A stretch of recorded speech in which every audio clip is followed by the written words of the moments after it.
Halo minasan, balik lagi di Yokai 101. Pada kesempatan kali ini aku bakal bercerita soal dewa bulan dari kepercayaan Jepang yang namanya pasti udah gak asing lagi di telinga kalian. Nama dari dewa bulan Jepang ini adalah Tsukuyomi. Yaps, benar sekali, namanya menjadi inspirasi dari jurus yang ada di anime Naruto. Oke, balik lagi ke dewa bulan. Jadi Tsukuyomi adalah anak ketiga dari Izanagi. Dia terlahir ketika Izanagi sedang mensucikan dirinya ketika pulang dari Yomi untuk menjemput roh Izanami. Saat Izanagi bersuci di sungai Woto, Izanagi mencuci mata kanannya dan lahirlah dewa bulan yang gagah bernama Tsukuyomi. Meskipun Tsukuyomi dan Amaterasu adalah saudara, namun mereka adalah sepasang suami istri. Keduanya ini serasi baik dari segi fisik maupun sifat. Amaterasu punya sifat yang lembut dan anggun, sedangkan Tsukuyomi punya sifat yang gagah namun angkuh. Cocok kan? Meski punya wujud bulan yang sangat cantik dan indah, namun Tsukuyomi sendiri dipandang sebagai sosok yang negatif dalam cerita rakyat Shinto. Stigma buruk ini bukan tanpa alasan. Ada satu peristiwa yang membuat Tsukuyomi ini punya citra buruk dalam Shintoisme, yaitu pada peristiwa kematian Dewi Makanan Ukemochi.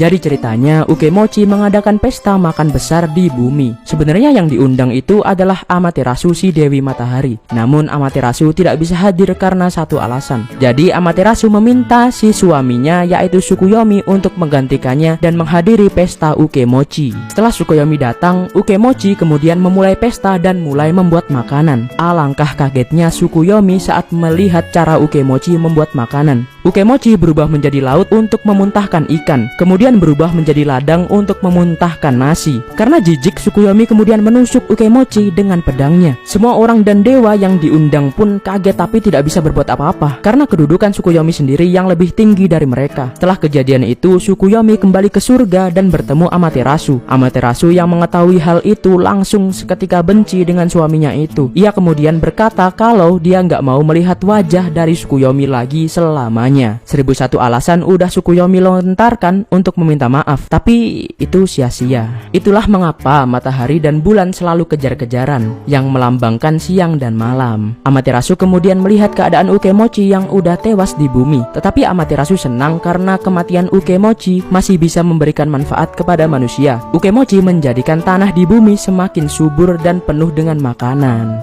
Dan itulah kisah dari Tsukuyomi si dewa bulan yang kejam sekali. Seru kan ceritanya? Untuk waktunya, arigato gozaimasu.